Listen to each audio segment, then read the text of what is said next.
edition of Seekers of Meaning, the podcast arm of Jewish Sacred Aging. I'm your host, Rabbi Richard Address, Director of Jewish Sacred Aging. As you know, these podcasts are designed to explore issues related to our own aging and the implications of longevity for our families and our community. And if you'd like to contact us with ideas or suggestions, please feel free to email me at rabbiaddress@jewishsacredaging.com. And we invite you, of course, to visit our Jewish Sacred Aging on Facebook page and like it or do whatever you do with Facebook on that particular site. We are very, very pleased to welcome back for a return visit. I think it's been close to 2 years. David Raphael, the co-founder and executive director of the Jewish Grandparents Network, and Lee Handler, the co-founder and president of the Jewish Grandparents Network. As I said, it's been a couple of years, and the last time I saw Lee in person was, this is January, so it's just 2 years ago at the Union for Reform Judaism's biennial in Chicago, if we remember those days, right before the world significantly changed a little bit later. We did this workshop to a packed room on exactly the grandparents. So Lee and David, welcome back. There's lots I want to explore. What's happened in this last 2 years. I know that as I've gone around North America teaching and working with congregations and mention this, there's some very interesting reaction I want to get your take on. But first, before we do anything, for people who may not have been at that workshop in Chicago or may not have tapped into the website, Lee, how did this Grandparents Network begin? Give me a little brief history of this program. Sure.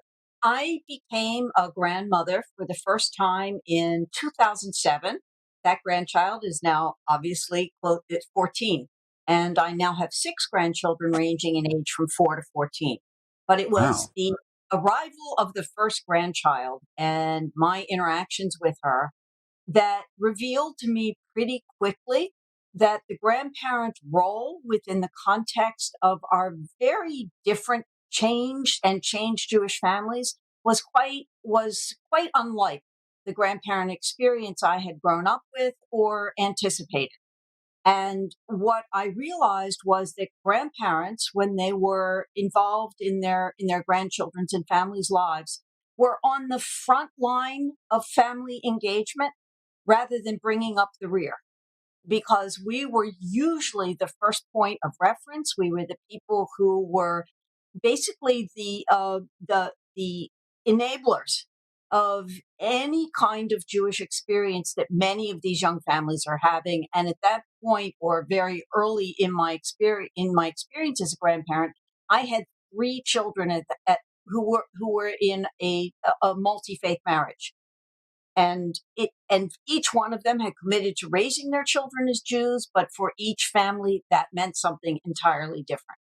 And Right. what struck me as I was doing this work was that the Jewish community, which had focused like a laser on young families, had missed this. They did not understand that grandparents were playing a much more powerful role in terms of influence and being brokers of Jewish experiences, and they were also having trouble reaching these families. At one conference, I stood up and held my iPhone in my hand, and I said, "I've got 8 of them in my phone, and you know where I am. So why don't you talk to me instead?" So that was the background. David and I have known each other for a long time. We've been involved in a couple of significant projects over the years. David had moved to Georgia, and he had come back to Baltimore to await the birth of his first grandchild and called me. And David, you take it from there. Well, I was between jobs and was doing some consulting, and Bina, our granddaughter, was on the way, and I said, can I come over and visit? And the more Lee spoke, the more intrigued I was about what seemed to be a lacuna in our Jewish community, a gap in service and opportunity, more important. And so we began a path together that began with just talking to a lot of people and hearing stories from grandparents and family members and others And themes began to emerge. And while we were making some progress, it became very clear that we weren't going to be able to move things forward until we had some significant data. And out of that recognition came the first national study of Jewish grandparents, which in many ways catalyzed our work forward. So that study, which is groundbreaking, and it's available on your website. And the website is, let's get this right out front. The website is JewishGrandparentsNetwork.org. Network.org. JewishGrandparentsNetwork.org. Okay, so this survey, which is groundbreaking, it's divided up into 5 areas, if I remember correctly. One of the most significant, and I've talked to congregations about this and said, if you haven't looked at this survey, over 50% of the respondents are grandparenting grandchildren in interfaith marriages. This is a thing that leaps out at a congregation. Are you at least beginning to talk about this phenomenon and some of the stresses, strange challenges, hopes, desires, unfulfilled expectations, etc., that go into this? And for some reason, the vast majority of the congregations I've talked to, that's right. The answer is no. So I have to ask you point blank, because now you've had 2 years, over 2 years experience in this. Why? What's the reluctance when this is real? It's in every one of our congregations: conservative congregation, reform, reconstructionist, humanist, renewal. I don't really know. How come? You guys are on the front lines. Why? I have one theory, and I'm sure that David has others based on. David's done far more consulting with congregations, synagogues than I have, but I have a deep experience as a past congregational president of a very large congregation in the conservative movement, Hizuk Emunah in Baltimore. And when I was president and the years leading up to that, it was an especially dynamic congregation that was taking on adult learning in a way that few congregations had in the country at that point. What I learned as a congregational president, this will be no surprise to you or anybody listening who is involved with congregations, was that we were deeply siloed. It was early childhood did what early childhood did, teen programs, Right. teens. I don't need to go on. And congregations had not and still have not figured out how to work across those silos effectively to be a cohesive community. And our staffing models are built on that. Most importantly, we are still program driven. We believe that our success is a function of how many people we get to come to our programs. And when you do congregational work that way, you actually handicap yourself in the ability to be much more organic and nimble in your approaches. If you say instead, what are the experiences that our congregants are having that we can enrich and deepen?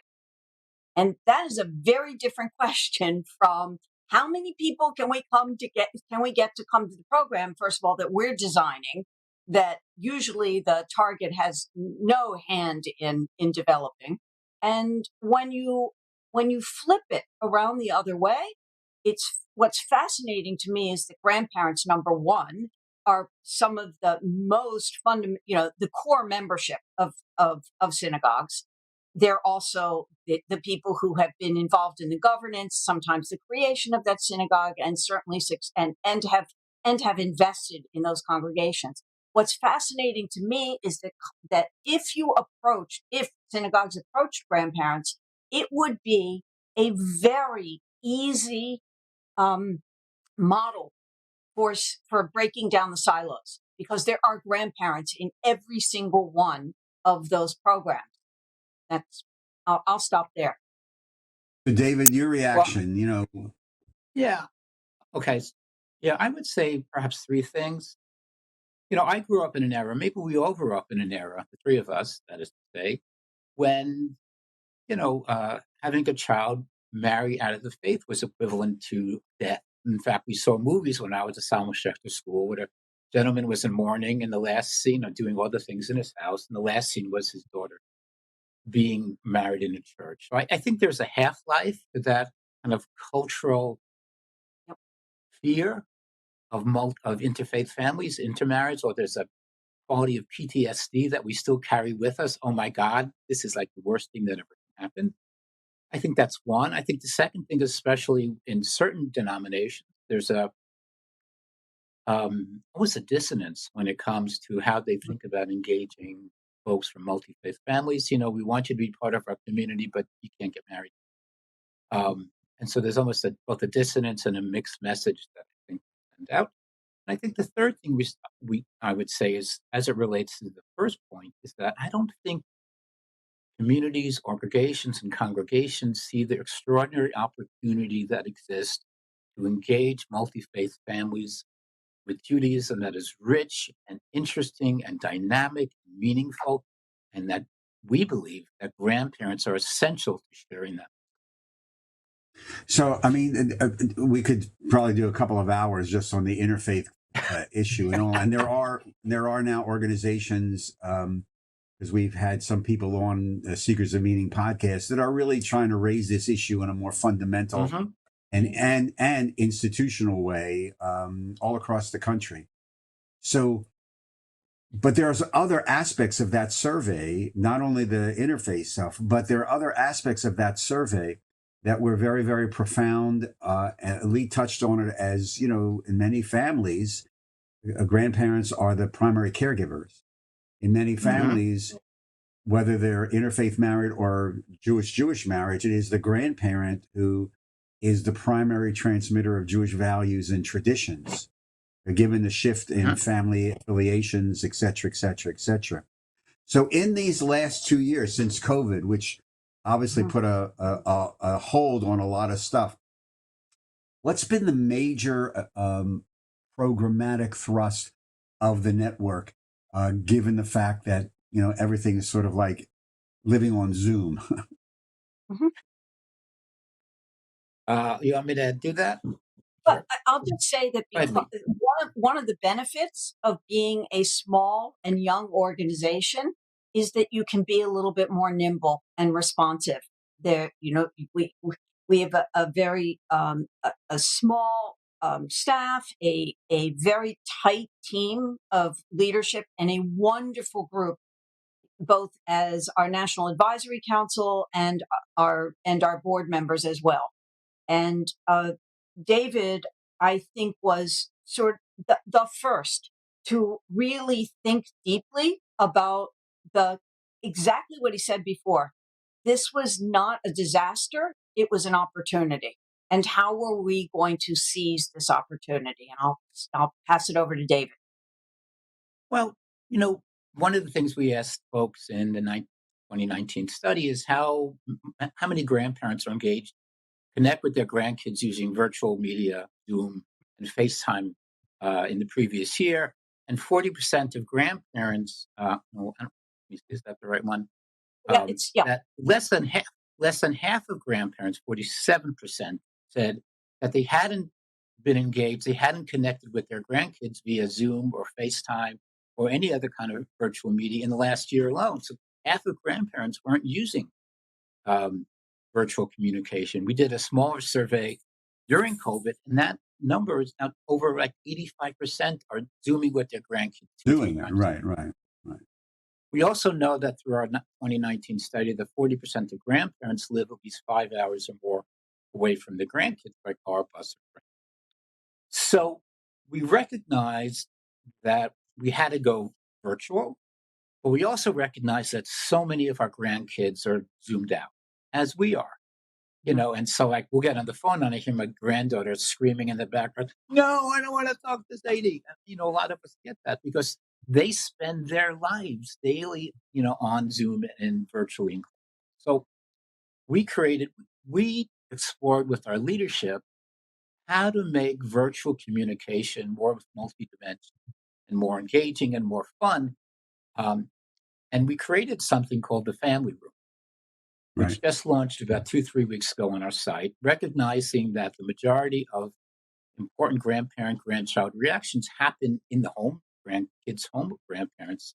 So we created a virtual home on the web called the Family Room, where grandparents and grandkids can play together, to explore together. Grandparents can learn new opportunities. They can learn how to be better storytellers. They can make portraits of their family members based on the work of Hanoch Piven. They could learn about Minecraft, which I didn't even know existed before I met Lee.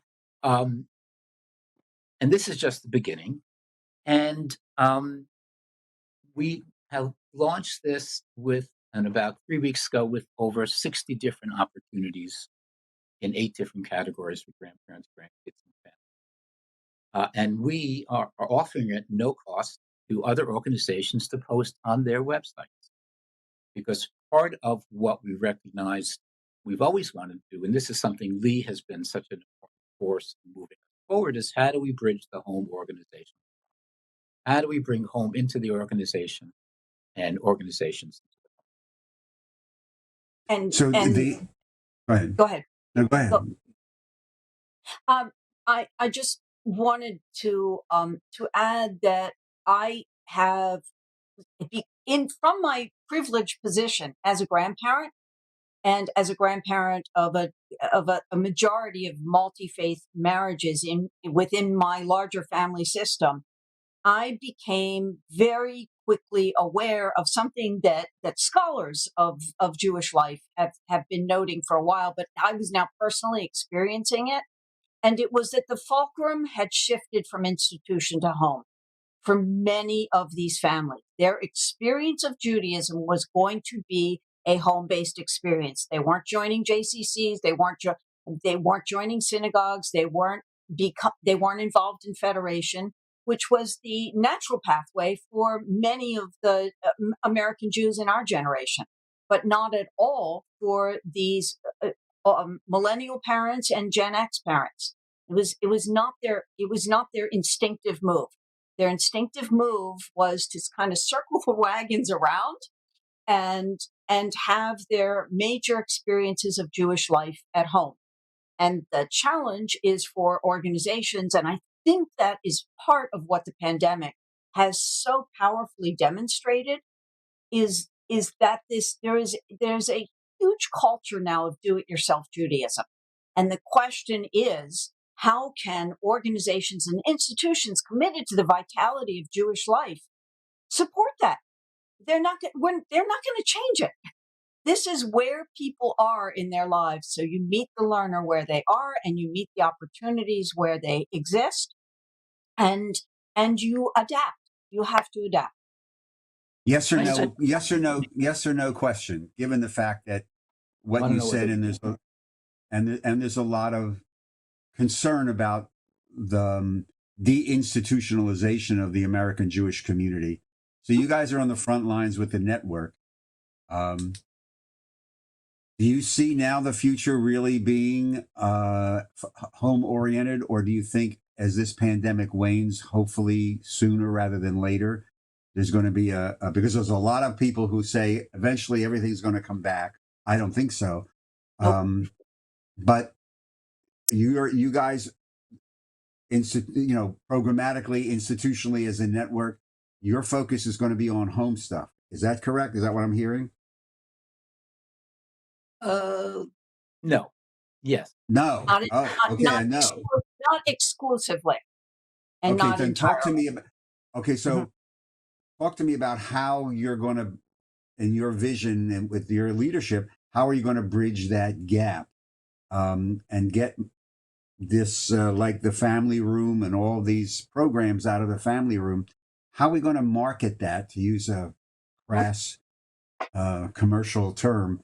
But it really is, in many ways, a marketing thing. What's So, on your agenda?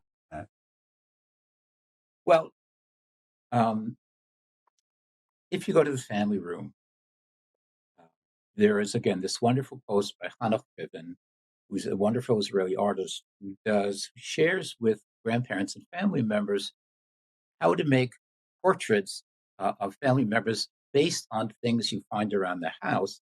And what he guides them to do is to use objects that represent the personality of that individual. So on his portrait of Barbara Streisand, her nose is a microphone, um, and in his portrait of Albert Einstein, his nose is a light.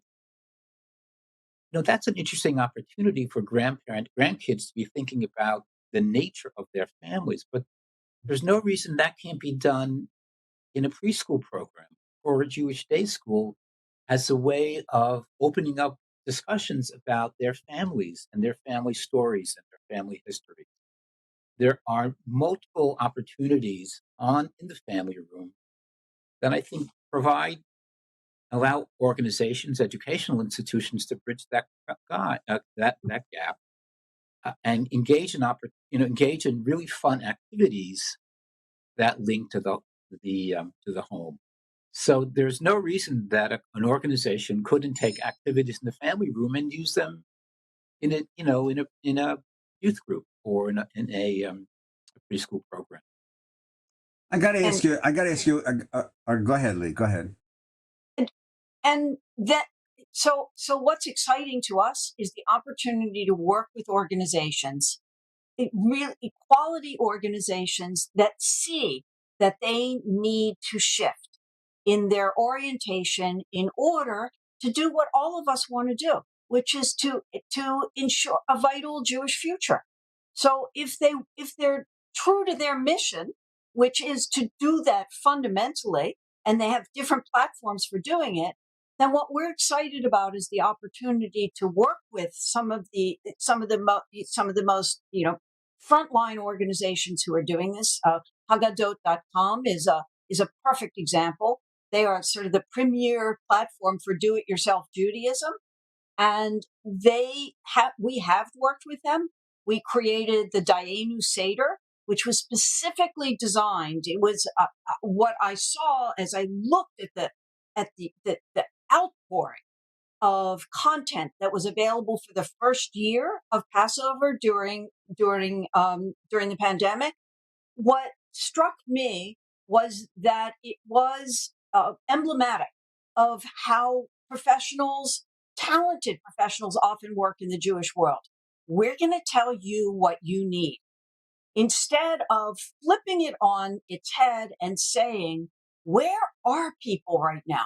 And when I started talking to my family and to other families, and David started talking with people, what we discovered was, number one, they were zoomed out. And number two, the reason that we called it the Dayenu Seder was that whatever you do is enough. And we created a 10-minute Seder that had the essential elements of a Seder, gave people plenty of latitude to adapt and go deeper. And for those who just wanted this experience, in order to have some kind of authentic connection with their families at this moment, but recognize that they were probably in multiple locations, and we didn't promote anything like sitting on the camera and having a multi-generational meal that goes on for 5 courses. So that's a perfect example. But Haggadot was the platform, and they were so excited about it. It was the most heavily viewed piece of content they had for that entire period, and they were surprised, and so were we. It was exciting, but we hit it right at that moment, and that's what we aspire to do, is to figure out those opportunities. So you worked with Haggadot. You just said that you want to develop partnerships with other organizations.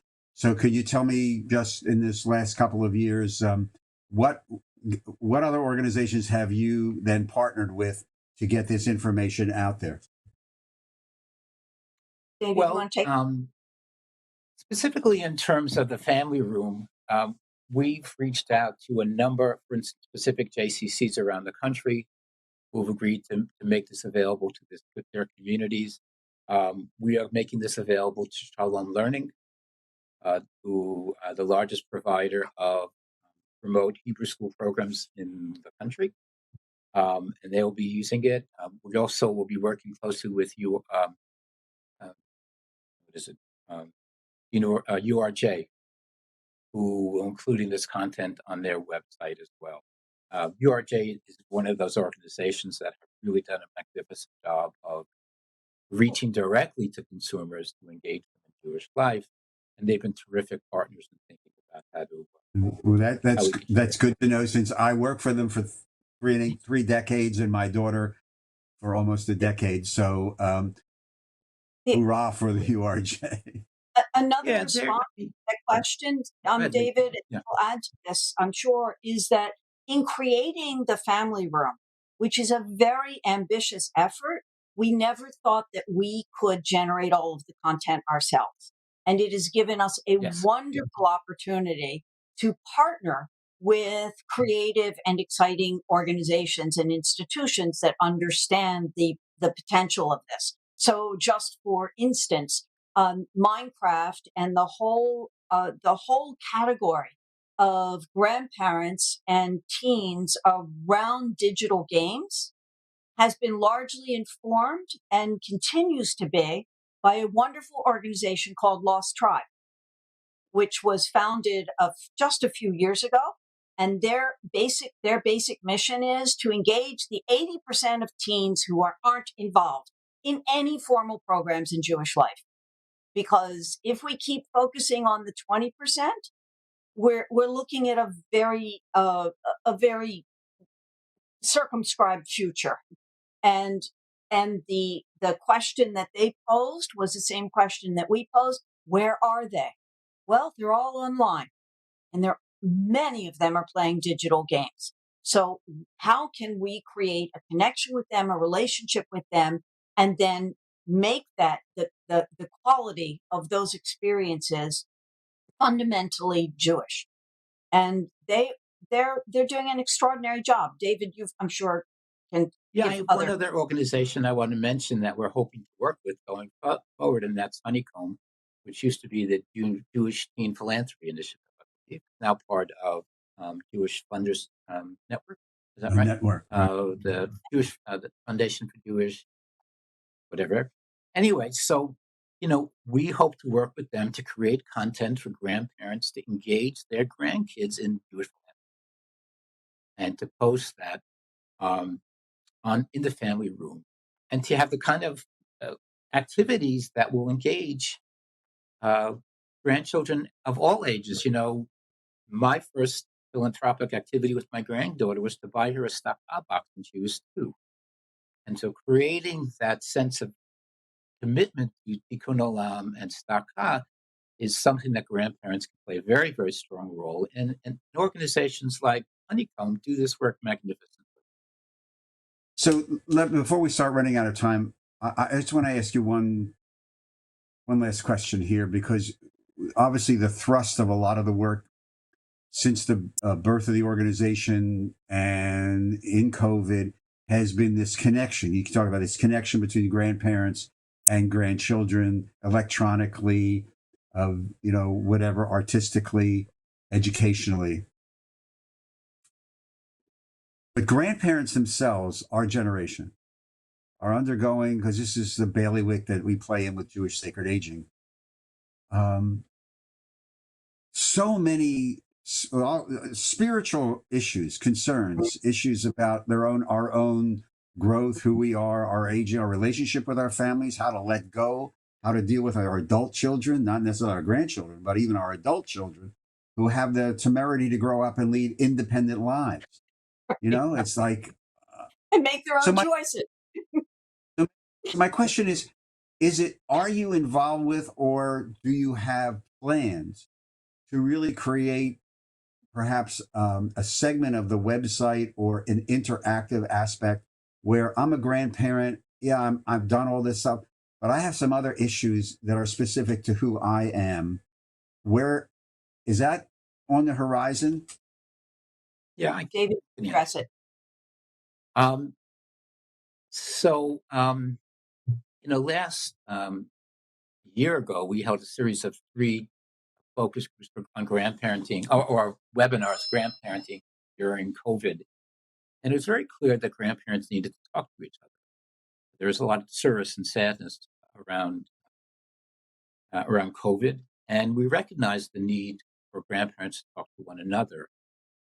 I think that can happen. There needs to be a certain intimacy. That's going to be of value, and so we are going to be piloting two support groups on a very small scale to see whether there'd be an interest in grandparents to talk with one another. We know that 20% of our grandparents are called wistful, and these are grandparents that struggle with intergenerational dynamics.